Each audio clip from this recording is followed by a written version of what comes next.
surgery at George Washington University, Dr. Jonathan Reiner. Dr. Reiner, we are seeing this huge rise in cases.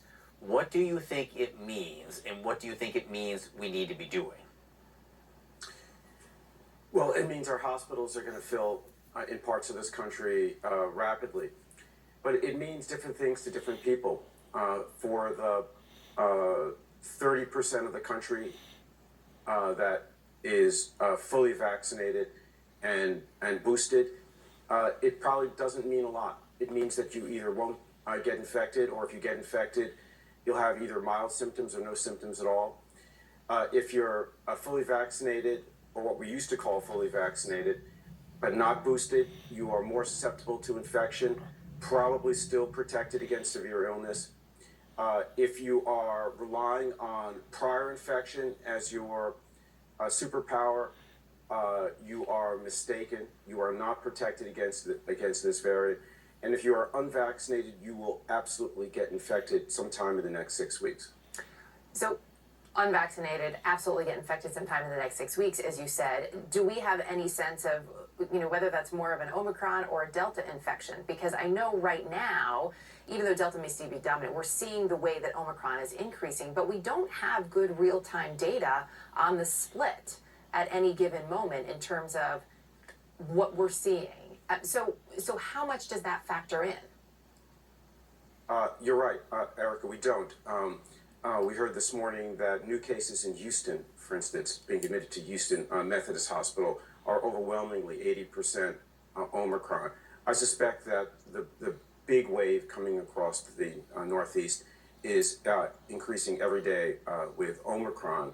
But whether we face simply Omicron over the next 6 weeks, or whether it's a sort of a dual hit from both variants, the bottom line is that if you are unvaccinated, you are likely to get infected. It will not be safe for you to be in public in this country in the next several weeks if you are unvaccinated. That's the message the president, I'm sure, will tell the country. The other message I hope the president tells the country is that you are no longer fully vaccinated in our current variant environment if you are not boosted.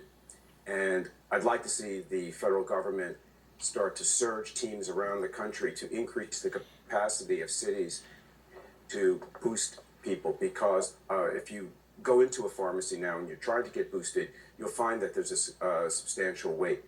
I also want the president tomorrow to announce a new federal plan to make rapid testing more widely available and completely free to all Americans. So I hope he addresses that as well. Because again, if you go into a pharmacy in most parts of the Northeast or Mid-Atlantic where I live, it's impossible to find rapid testing, and they're an important tool to keep our schools and businesses open this winter. This is what the White House has said. Press Secretary Jen Psaki was asked about getting every American a test before, and this was this response a few weeks ago. Why not just make them free and give them out and have them available everywhere? Should we just send one to every American? Maybe. Then what happens if every American has one test? How much does that cost, and then what happens after that? I mean, the bottom line, Dr. Reiner, is anyone who tried to get a test this weekend knows it's next to impossible. I mean, you go around to the drugstores here in New York, and they all have signs that say we don't have them. Mm-hmm. Right, and everyone needs them. So, I had an upper respiratory tract infection a couple of weeks ago, and I work in a hospital. I tested myself, every day for 4 consecutive days. I was negative all 4 days, but I wasn't going to go to work if I tested positive. There are non-COVID infections that circulate every winter.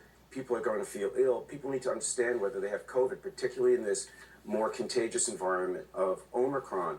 Every home needs a bunch of these tests. If a child in your child's classroom is out with COVID, the whole class doesn't have to quarantine, but all the kids have to test every day. That's the new sort of central element of this test to stay program. But that's the same way businesses can stay open. Every employee tests to stay if somebody else in the establishment is positive. This administration has been completely tone deaf on it. They were slow to boost the country, and now they're slow to test the country. I want to see the president acknowledge this tomorrow.